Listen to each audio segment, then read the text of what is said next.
Harlequin Best-Selling Author Collection and HarlequinAudio present Texas Born by Diana Palmer, performed by Todd McLaren, and Smokin' Six-Shooter by B.J. Daniels, performed by Adam Gold.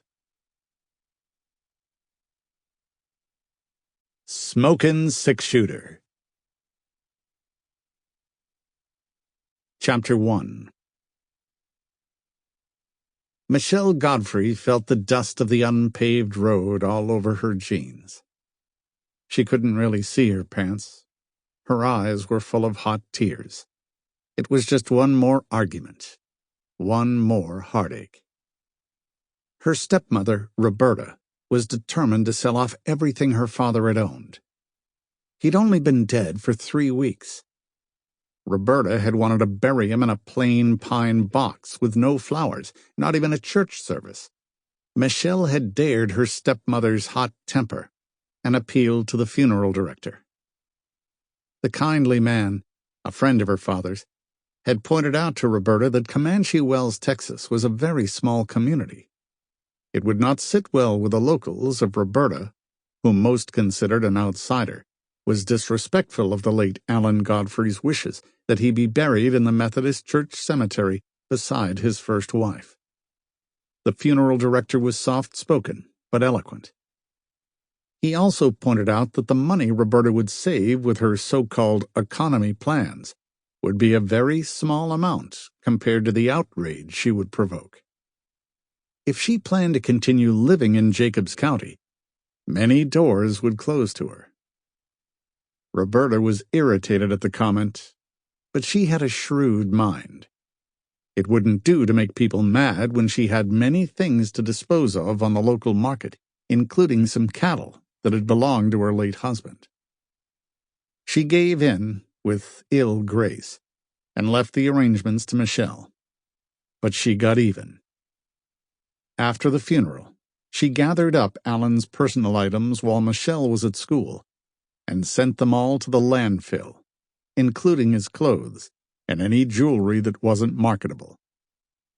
Michelle had collapsed in tears. That is, until she saw her stepmother's wicked smile. At that point, she dried her eyes. It was too late to do anything. But one day, she promised herself, when she was grown and no longer under the woman's guardianship, there would be a reckoning. 2 weeks after the funeral, Roberta came under fire from Michelle's soft-spoken minister. He drove up in front of the house in a flashy red older convertible, an odd choice of car for a man of the cloth, Michelle thought. But then, Reverend Blair was a different sort of preacher. She let him in, offered him coffee, which he refused politely. Roberta, curious because they never had visitors, came out of her room and stopped short when she saw Jake Blair. He greeted her. He even smiled. They'd missed Michelle at services for the past 2 weeks. He just wanted to make sure everything was all right. Michelle didn't reply. Roberta looked guilty. There was this strange rumor he'd heard, he continued, that Roberta was preventing her stepdaughter from attending church services. He smiled when he said it, but there was something about him that was strangely chilling for a religious man.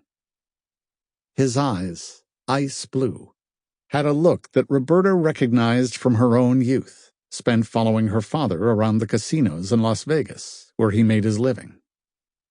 Some of the patrons had that same penetrating gaze. It was dangerous. But, of course, we didn't think the rumor was true, Jake Blair continued with that smile that accompanied the unblinking blue stare. It isn't, is it? Roberta forced a smile. Of course not, she faltered, with a nervous little laugh. She can go whenever she likes. You might consider coming with her, Jake commented. We welcome new members in our congregation. Me? In a church? She burst out laughing, until she saw the 2 bland faces watching her. She sounded defensive when she asked. Sample complete. Ready to continue?